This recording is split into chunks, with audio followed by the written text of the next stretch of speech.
Friends. So this is a fun story. The sitcom Friends from the 90s, I got to play a character called the Manny. And they said, do you know how to play the recorder? I was like, no, who knows how to play the recorder outside of the 3rd grade? And they're like, well, you need to learn. So I actually learned how to play that song. And it's really me playing. They didn't use a soundtrack.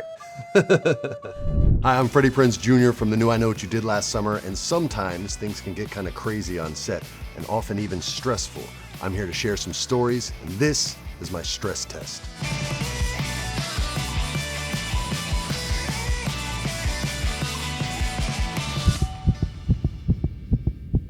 She's All That is first on the list. This was the first movie I was ever offered. So the stress levels were very, very low, but on every other movie I was in before this, I was convinced that I would be fired. This was the first time that I was ever relaxed. So this is actually the least stressful of all the movies that I did and was the most enjoyable, and Rachel and I have remained friends to this day. Paul Walker and I were friendly. We used to talk about jujitsu and fast cars. Like that's all we would talk about. But everybody on this film got along, and there was no stress. So I failed the stress test so far. Let's see what the next question is. Family Matters. This was my very first job, you guys. I got to play a gangbanger, miscast terribly. He carried a gun and they were doing like a gun drive. Not a gun drive, they weren't trying to get guns. They were trying to get guns off the street. My character comes up and he says, something to the effect of, so what's the deal? I give you a gun and you give me money? And the girl, the daughter of the lead of the show, she's like, no. And I go, do I get concert tickets? She goes, no. I go, so what do I get? She goes, you get your life. And my character goes, man, forget that. That was my first job, so don't talk trash. I Know What You Did Last Summer. Okay, so this is the one. I was not the director's first choice. They wanted Jeremy Sisto. That's who they wanted, who I love, awesome actor. But I was convinced every day for the first 3 to 4 weeks of this movie that they were gonna fire me. And this was my first big movie. And it wasn't until like week 4, week 5 that I was like, well, if they fire me now, they gotta reshoot a whole month's worth. So I think I'm good. And from that moment forward, I started approaching the scenes with a little bit more confidence. You gotta remember, I was the least experienced actor out of all of them. They were all child actors. I had started 10 minutes ago and really had to lean on my cast for support. But it was a good experience. As stressful and challenging as it was, those are the kind of moments that help kind of shape us and make us a little bit tougher. So that's I Know What You Did Last Summer. What do we got next? What do we have next? Scooby Doo. So the only stress on Scooby Doo is getting it right. That was the most terrifying part, actually, was what if everyone hates it? So that was where the stress came. It was all pressure to succeed. Fortunately, Matt nailed the voice. Fortunately, Linda nailed the voice. There's no real Fred Jones voice, so I just had to do a version of myself, but getting to see them kind of solidify those characters made it much easier for us to as well. So pressure, that was the stress on Scooby. Ooh. Matthew Lillard. Matthew doesn't cause me stress, but I did give him a lot of work, and he should thank me. Moving on. Friends. So this is a fun story. The sitcom Friends from the 90s that a lot of people remember. If you're super young, then you don't, but it was a cool show. And I got to play a character called the Manny, but it almost wasn't me. It was supposed to be Tom Hanks, and he got stuck in Europe. His flight got canceled. He wasn't able to make it, and they called me and said, hey, would you want to be on Friends? I said, yeah, that would be great. And they said, cool, it starts tomorrow.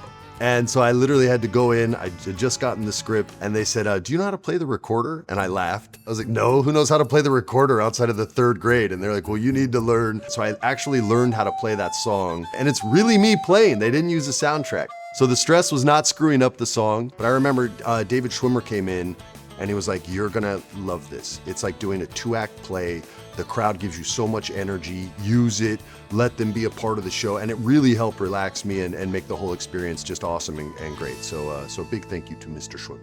Summer Catch. This was a dream come true. I got to play baseball. I got to pitch, which was awesome. The stress for this was look incredible while pitching. The training was super hard. The whole cast trained for I think 2 months before the movie even started. And we had pro scouts and pro players teaching us and getting my velocity up. I was throwing around 82, 83 miles an hour back then. When we were doing press for the movie, I had to throw out a first pitch, and it was not that fast because I was not as in good a shape. It was more like 75, right around there. But it was still a strike. 24.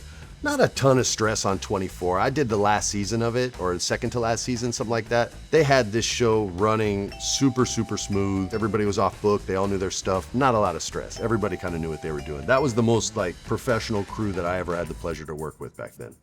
The new I Know What You Did Last Summer. Probably the most stressful.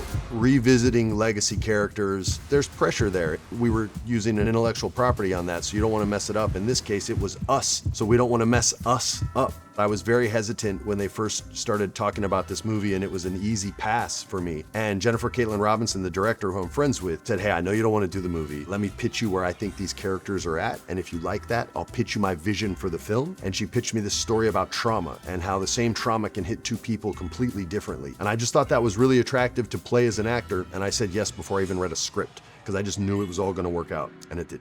WWE. Some of you may not know this. After 24, I stopped acting for a while. I had babies. I was living in New York at the time in the same building as Shane McMahon, who was Vince McMahon's son, or still is, obviously.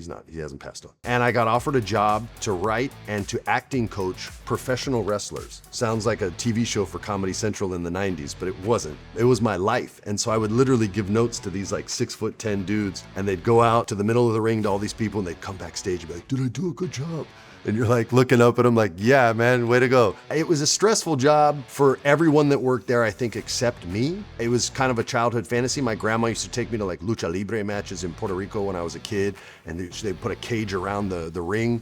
And I remember asking, is this a steel cage match? And she said, no, that cage is there to protect the wrestler in case the wrong guy wins. And she was right, because they would literally throw rocks and pennies and all kinds of stuff at the bad guys. And I fell in love with wrestling that day, and I got a weird opportunity to work for that company. I don't remember the stress, but I know everyone around me was always stressed. I really just had fun on that one, so another stress test failed. All right, you guys, those are my stories. Remember, keep calm, no stress, enjoy the stories.